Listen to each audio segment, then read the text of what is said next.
മധ്യപ്രദേശിലെ ഭോജ്ശാല ക്ഷേത്രത്തിൽ കഴിഞ്ഞ ദിവസം ഒരു ചടങ്ങ് നടന്നു. വസന്ത പൗർണമിയുടെ ഭാഗമായിട്ടുള്ള സരസ്വതി പൂജയായിരുന്നു. ഈ സരസ്വതി പൂജ എല്ലാ വർഷവും വസന്ത പൗർണമിയിൽ നടക്കാറുണ്ട്. പക്ഷേ ഈ ക്ഷേത്രത്തിൻ്റെ ഒരു പ്രത്യേകത ഉണ്ടായിരുന്നു. ഇന്നലെ നടന്ന ചടങ്ങിനൊപ്പം തന്നെ ആ ക്ഷേത്രത്തിനകത്ത് കുറച്ച് പേർ നിസ്കാരവും നടത്തി. എന്തുകൊണ്ടാണെന്നല്ലേ, അത് ഒരു ചരിത്ര നിർമ്മിതിയാണെങ്കിൽ കൂടിയ തർക്കം നിലനിൽക്കുന്ന ഒരു ക്ഷേത്രമാണ്. ആ ക്ഷേത്രത്തിന് മുസ്ലിങ്ങൾ അവകാശപ്പെടുന്നത് അത് കമൽ മൗല മോസ്ക് ആണ് എന്നാണ്. കമൽ മൗല മസ്ജിദ്, അതായത് ഇത് പഴയൊരു സരസ്വതി ക്ഷേത്രമാണ്. ഞാൻ നിങ്ങൾക്ക് ആ ചിത്രങ്ങളൊക്കെ തന്നെ കാണിച്ചു തരാം. ക്ഷേത്രമാണോ അല്ലോ എന്ന് ആ ചിത്രങ്ങൾ പറയുകയും ചെയ്യും. അതായത് നൂറ്റാണ്ടുകൾക്ക് മുമ്പ്, ഏതാണ്ട് 11-ാം നൂറ്റാണ്ടിന് ഭോജരാജാവിൻ്റെ കാലത്ത് നിർമ്മിച്ച ക്ഷേത്രമാണത്. നിലവിലെ ക്ഷേത്രം തർക്കത്തിലാണ്. സുപ്രീം കോടതിയുടെ പ്രത്യേക അനുമതിയോടുകൂടിയാണ് ഏതാണ്ട് 20,000-ത്തിലേറെ ആൾക്കാർ അവിടെ കഴിഞ്ഞ ദിവസം, അതായത് ഈ വെള്ളിയാഴ്ച ദർശനം നടത്തിയത്. സുപ്രീം കോടതിയുടെ വിധി പ്രകാരം, മുമ്പ് ഹൈക്കോടതിയുണ്ട്, അവിടുത്തെ ഹൈക്കോടതിയുടെ വിധി പ്രകാരം പറയുന്നതെന്ന് പറഞ്ഞു കഴിഞ്ഞാൽ, നിങ്ങൾക്ക് മുസ്ലിങ്ങൾക്ക് വെള്ളിയാഴ്ചയും ഹിന്ദുക്കൾക്ക് ചൊവ്വാഴ്ചയും ആരാധനയ്ക്ക് അവകാശം കൊടുത്തുകൊണ്ടുള്ള ഒരു വിധിയാണ് അവിടുന്ന് ഉണ്ടായിട്ടുള്ളത്. അപ്പോൾ ഈ വസന്ത പൗർണമി വന്നിരിക്കുന്നത് വെള്ളിയാഴ്ച ആയതുകൊണ്ട് സുപ്രീം കോടതിയിൽ നിന്ന് പ്രത്യേക അനുമതി വന്നു. വെള്ളിയാഴ്ച ഹിന്ദുക്കൾക്ക് അവിടെ പ്രാർത്ഥന നടത്താമെന്ന്. 10,000-കണക്കിന് ആൾക്കാർ പങ്കെടുത്തുകൊണ്ട് 10,000-ത്തിലേറെ ആൾക്കാർ പങ്കെടുത്തുകൊണ്ട് ഒരു ശോഭയാത്ര നടക്കുകയും അതിനോടൊപ്പം ഒരു വലിയ പൂജയും കാര്യങ്ങളുമൊക്കെ ആ ക്ഷേത്രത്തിനകത്ത് നടക്കുകയും ചെയ്തു എന്നുള്ളതാണ്. ഈ ക്ഷേത്രം നിലവിൽ തർക്കത്തിലാണ് എന്നുള്ളതാണ്. വാഗ്ദേവി, അതായത് സരസ്വതി ദേവിയെയാണ് അവിടെ ആരാധിക്കുന്നത് എന്നുള്ളതാണ് ഏറെ പ്രധാനപ്പെട്ട കാര്യം. അങ്ങനെ വാഗ്ദേവിയുടെ വിഗ്രഹം എവിടെയെന്ന് ചോദിച്ചു കഴിഞ്ഞാൽ, നിലവിൽ വാഗ്ദേവിയുടെ വിഗ്രഹം ബ്രിട്ടീഷ് മ്യൂസിയത്തിലാണ് എന്നുള്ളതാണ്. അപ്പോൾ മനസ്സിലായല്ലോ ആരൊക്കെയാണ് ആ ക്ഷേത്രം കൊള്ളയടിച്ചത് എന്ന്. ക്ഷേത്രം കൊള്ളയടിച്ചതും അതിനെ നശിപ്പിച്ചതും എല്ലാം തന്നെ വിദേശികളാണ് എന്നുള്ളത് കൃത്യമായി വ്യക്തമാകുന്ന കാര്യമാണ്. അറബികളും ബ്രിട്ടീഷുകാരും അടക്കമുള്ളവരാണ് കൊള്ളയടിച്ചത് എന്നുള്ളതാണ്. അപ്പോൾ ഇങ്ങനെ ശോഭയാത്രയൊക്കെ നടത്തി ശ്രീറാം വിളികളോടെ അവിടുത്തെ ജനങ്ങൾ ആ ക്ഷേത്രത്തിലേക്ക് ഒഴുകിയെത്തി. 20,000-ത്തിലേറെ ആൾക്കാർ അവിടെ ദർശനം നടത്തിയെന്നാണ് ജില്ലാ കളക്ടർ പറയുന്നത്. 8,000-ത്തിലേറെ സുരക്ഷാ ഉദ്യോഗസ്ഥരും അവിടെ സുരക്ഷാ വലയം തീർത്ത് ഉണ്ടായിരുന്നു എന്നുള്ളതാണ്. ASIയുടെ ഉത്തരവ് നിലനിൽക്കുകയായിരുന്നു ഈ പറയുന്ന സുപ്രീം കോടതിയുടെ പ്രത്യേക വിധിയോടുകൂടി ഒരു ആരാധന നടത്താനായിട്ട് കഴിഞ്ഞത് എന്നുള്ളതാണ്. അപ്പോൾ ഇരു വിഭാഗങ്ങളും പ്രത്യേക പ്രവേശന കവാടത്തിലൂടെ അകത്തേക്ക് കയറുകയും പുറത്തേക്ക് ഇറങ്ങുകയും ചെയ്തു. 2 വശത്തായിട്ടാണ് അവർക്ക് രണ്ടുപേർക്കും ഈ വെള്ളിയാഴ്ച നമസ്കാരത്തിനും പൂജയ്ക്കും വേണ്ടിയിട്ടുള്ള തുറന്നു കൊടുത്തതെന്നുള്ളതാണ്. ASI റിപ്പോർട്ട് പ്രകാരം ക്ഷേത്രത്തിൻ്റെ അവശിഷ്ടങ്ങൾ കൊണ്ടാണ് ഇത് നിർമ്മിച്ചിരിക്കുന്നത്. ഈ നിർമ്മിതി എന്ന് പറയുന്നത് ക്ഷേത്രാവശിഷ്ടങ്ങളാണ് എന്ന് വ്യക്തമായിട്ട് പറയുന്നുണ്ട്. അപ്പോൾ മധ്യപ്രദേശിലെ ഇൻഡോർ ബെഞ്ചാണ് ഈ കേസ് ഇപ്പോൾ പരിഗണിച്ചുകൊണ്ടിരിക്കുന്നത്. അവിടെ വാദം നടന്നുകൊണ്ടിരിക്കുകയാണ്. ഖനനത്തിൽ സരസ്വതി ദേവിയുടെ വിഗ്രഹങ്ങളും അതുകൂടാതെ നിരവധി വിഗ്രഹങ്ങളും അല്ലാതെ അവിടുന്ന് തന്നെ കണ്ടെത്തിയിട്ടുണ്ട്. കെട്ടിടത്തിൻ്റെ തൂണുകളിലും ചുവരുകളിലും സംസ്കൃത ശ്ലോകങ്ങളും എഴുതി വെച്ചിട്ടുണ്ട്, അത് കൊത്തിവെച്ചിട്ടുണ്ട് എന്നുള്ളതാണ്. അപ്പോൾ കെട്ടിടത്തിൽ മാറ്റം വരുത്തരുത് എന്ന് നിലവിൽ ഉത്തരവുണ്ട്. അതുപോലെ തന്നെ മറ്റ് നിർമ്മാണ പ്രവർത്തനങ്ങളും പാടില്ല എന്നുള്ളതുണ്ട്. ഈ ക്ഷേത്രം തകർത്തതാണ് എന്നുള്ളതിനെ പറ്റിയിട്ട് കൃത്യമായിട്ടുള്ള വാദവും നിലനിൽക്കുന്നുണ്ടായിരുന്നു. നമുക്കറിയാമല്ലോ മറ്റൊരു സരസ്വതി ക്ഷേത്രം തകർത്തത് എവിടെയാണെന്ന്. മറ്റൊരു സരസ്വതി ക്ഷേത്രം തകർത്തത് രാജസ്ഥാനിലാണ്. ദിവസം കൊണ്ട് പണിത ദർഗ എന്ന പേരുള്ള ഒരു സംസ്കൃത വിദ്യാലയം, ഒരു സർവകലാശാല അവിടെ ഉണ്ടായിരുന്നു. അതേമാതിരിയാണ് മധ്യപ്രദേശിലെ ധാറിലുള്ള ഈ സംസ്കൃത സർവകലാശാലയും തകർക്കപ്പെട്ടത്. മറ്റത് ഒരു ദിവസം കൊണ്ട് ഒരു ക്ഷേത്രത്തെ പണിത് അവിടെ ദർഗയാക്കി മാറ്റുകയായിരുന്നു രാജസ്ഥാനിലെങ്കിൽ, ഇവിടെ ഒരു 2-3 തവണ ആക്രമിച്ച് പല തവണയായിട്ടാണ് ഇതിനെ തകർത്തത് എന്നുള്ളത് പറയാം. അതായത് ഇതിൻ്റെ ചരിത്രം എന്ന് പറയുന്നത് ഭോജരാജാവ്, അതായത് രാജാ ഭോജൻ, അദ്ദേഹത്തിൻ്റെ പേരിലാണ് നിർമ്മിക്കപ്പെട്ടിരിക്കുന്നത്. ഇത് ഭോജ്ശാല എന്നതുകൊണ്ടാണ് അറിയപ്പെടുന്നത്. 11-ാം നൂറ്റാണ്ടിലാണ്. കൃത്യമായി പറഞ്ഞു കഴിഞ്ഞാൽ 1010-നും 1055-നും ഇടയ്ക്ക് ഉണ്ടായിരുന്ന പർമാർ രാജവംശത്തിലെ ഭോജരാജാവാണ് ഈ പറയുന്ന ക്ഷേത്രം നിർമ്മിച്ചിട്ടുള്ളത് എന്നുള്ളതാണ്.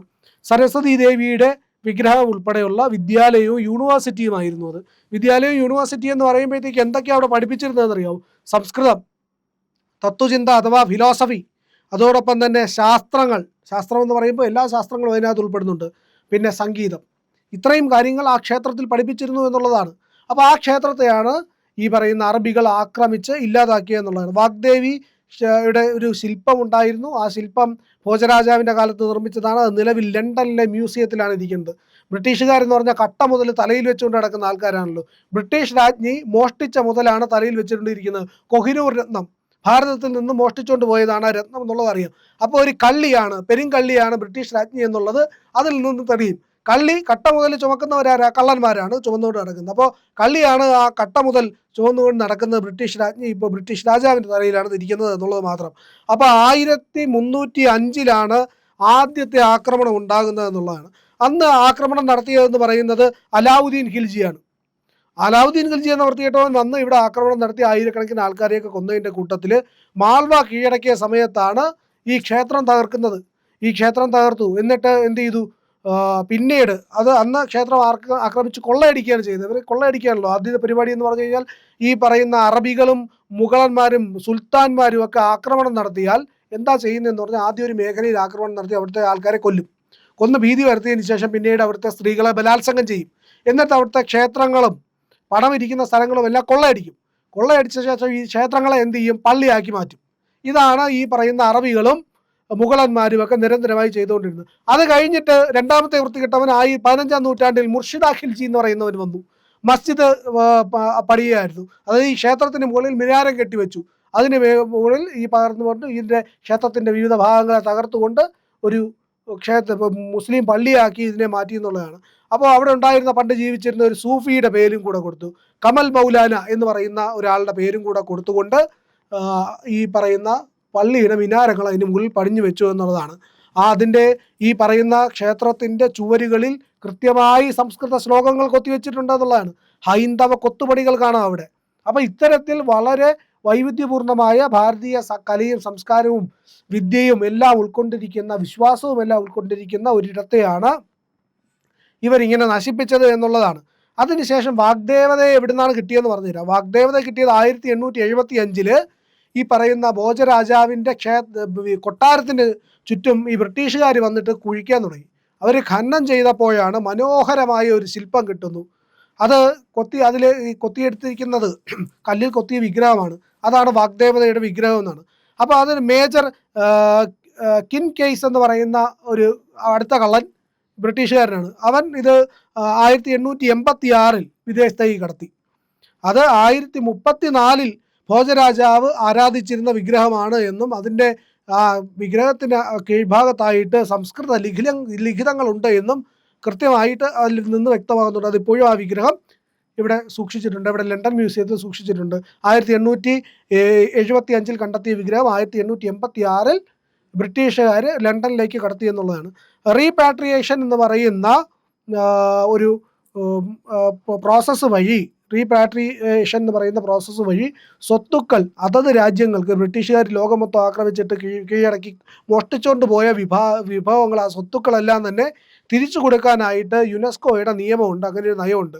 അപ്പോൾ ബ്രിട്ടീഷുകാർ പലയിടത്തു നിന്നും കട്ട മുതലുകൾ അവസാനം ഇപ്പോൾ തിരിച്ചു കൊടുക്കേണ്ടി വരുന്നുണ്ട്. പല രാജ്യങ്ങളിൽ നിന്നും കൊണ്ടുപോയതൊക്കെ തിരികെ കൊടുത്തു. ഇന്ത്യക്കും പലതും തിരികെ തന്നിട്ടുണ്ട്. അക്കൂട്ടത്തിൽ അങ്ങനെ തിരികെ നൽകുന്ന നയമുള്ളത് കൊണ്ട് അത് തിരികെ കിട്ടുമെന്നാണ് പ്രതീക്ഷ. അപ്പോൾ ഹൈക്കോടതിയിലും സുപ്രീം കോടതിയിലും ഒക്കെ ഈ വിഗ്രഹം തിരികെ കൊണ്ടുവരണമെന്ന് പറഞ്ഞ് ഒരു ഈ പറയുന്ന വാദം നിലനിൽക്കുന്നുണ്ട് എന്നുള്ളതാണ്. അപ്പോൾ ഇത്തരത്തിൽ നിറയെ സംസ്കൃത ലിഖിതങ്ങളുള്ള ഹൈന്ദവ നിർമ്മാണ ശൈലിയിൽ നിർമ്മിച്ചിരിക്കുന്ന ക്ഷേത്രമാണിത്. പണ്ട് അയോധ്യയെ പറ്റിയിട്ട് ഇത്തരത്തിൽ കാര്യങ്ങൾ പറഞ്ഞു കേട്ടിട്ടുണ്ട്. അതായത് അയോധ്യയിലെ ക്ഷേത്രം പൊളിച്ചിട്ട് അവിടെ പള്ളി പണിയുന്ന കാലത്ത് അവിടുത്തെ തൂണുകളിലൊക്കെ തന്നെ ഈ പറയുന്ന ശ്രീരാമ, ലക്ഷ്മണ, സീതാദേവി, ഹനുമാൻ്റെ വിഗ്രഹം ഉണ്ടായിരുന്നു. അവരിങ്ങനെ നിൽക്കുന്നതിൻ്റെ വിഗ്രഹങ്ങൾ കൊത്തിവെച്ചിട്ടുണ്ടായിരുന്നു. അപ്പോൾ ഇവർ ഈ പള്ളിയുടെ മിനാരങ്ങൾ പണിയുമ്പോൾ ഇതെല്ലാം വന്നിട്ട് കുരങ്ങന്മാർ വന്നൊന്നും തകർത്ത് കളയും. അപ്പോൾ ഇതെന്താ കാര്യമൊന്നും പിടികിട്ടുന്നില്ല. അങ്ങനെ ഇവരവിടുത്തെ പ്രദേശവാസികളോട് ചോദിച്ചപ്പോൾ പറഞ്ഞു, അതിനകത്ത് ശ്രീരാമൻ്റെ മുഖമുള്ളിടത്തോളം കാലം നിങ്ങൾക്ക് അതിന് മുകളിൽ പള്ളി പണിയാൻ കഴിയില്ല എന്ന് അവിടുത്തെ പ്രദേശവാസികൾ പറഞ്ഞു, അയോധ്യാവാസികൾ പറഞ്ഞു. അപ്പോൾ എന്ത് ചെയ്തു എന്നറിയാമോ? ഇവർ ബാബറിൻ്റെ ആൾക്കാർ എന്ത് ചെയ്തു എന്ന് പറഞ്ഞാൽ അതിൻ്റെ ഈ വിഗ്രഹങ്ങളുടെ എല്ലാം മുഖം ചുറ്റിക കൊണ്ട് കൊത്തി ഉടച്ചു എന്ന്. അവിടെ പിന്നീട് ഡ്യൂട്ടി ചെയ്ത ആൾക്കാരടക്കം പറയുന്നുണ്ട്, സൈനികരടക്കം, അവിടുത്തെ തൂണുകളിൽ, ഈ ബാബറി മസ്ജിദിൻ്റെ തൂണുകളിൽ ഈ പറയുന്ന വിഗ്രഹങ്ങൾ ഉണ്ടായിരുന്നു എന്നുള്ളത്. അതിൻ്റെ പിന്നീട് ആ തൂണുകളുടെ അവശിഷ്ടവും ഒക്കെ KK മുഹമ്മദിൻ്റെ നേതൃത്വത്തിലൊക്കെ കണ്ടെത്തിയിട്ടുമുണ്ട് എന്നുള്ള വാസ്തവം. എന്തായാലും ഇവിടെ ഭോജശാല എന്ന് പറയുന്ന മഹാസരസ്വതി ക്ഷേത്രത്തെ വീണ്ടെടുക്കാൻ വേണ്ടിയുള്ള പോരാട്ടം നടക്കുകയാണ്. അവിടെ ഇന്നലെ പൂജ നടന്നു എന്നുള്ള വാർത്തയാണ് ഇന്ന് ദേശീയ മാധ്യമങ്ങൾ മിക്കതും ഈ വാർത്ത കവർ ചെയ്തിട്ടുമുണ്ട്. പ്രിയപ്പെട്ട പ്രേക്ഷകരെ, ഇത്തരത്തിൽ നിങ്ങൾ അറിയേണ്ട സനാതന ധർമ്മവുമായിട്ടും ഹിന്ദുത്വവുമായി ചേർന്ന് നിൽക്കുന്ന നമ്മൾ അറിയേണ്ട വാർത്തകൾ നിങ്ങളിലേക്ക് എത്തിക്കുന്ന ഇന്ത്യ ലൈവാണ്. അതുകൊണ്ട് ഇന്ത്യ ലൈവിൻ്റെ യൂട്യൂബ് ചാനൽ നിങ്ങൾ സബ്സ്ക്രൈബ് ചെയ്യുക. ഇന്ത്യ ലൈവിൻ്റെ ലോഗോയിൽ ക്ലിക്ക് ചെയ്താൽ ചാനലിനകത്തേക്ക് എത്താം. അവിടെ സബ്സ്ക്രൈബ് ബട്ടൺ ക്ലിക്ക് ചെയ്യുക. ഒപ്പം ബെൽ ബട്ടൺ അമർത്തിയാൽ നിങ്ങൾക്ക് നോട്ടിഫിക്കേഷനും ലഭിക്കും. അതോടൊപ്പം തന്നെ ഞങ്ങളുടെ വീഡിയോകൾ ലൈക്ക് ചെയ്യുക, കമൻറ്റ് ചെയ്യുക, ഷെയർ ചെയ്യുക, മറ്റുള്ളവരോട് ചാനൽ സബ്സ്ക്രൈബ് ചെയ്യാൻ പറയുക.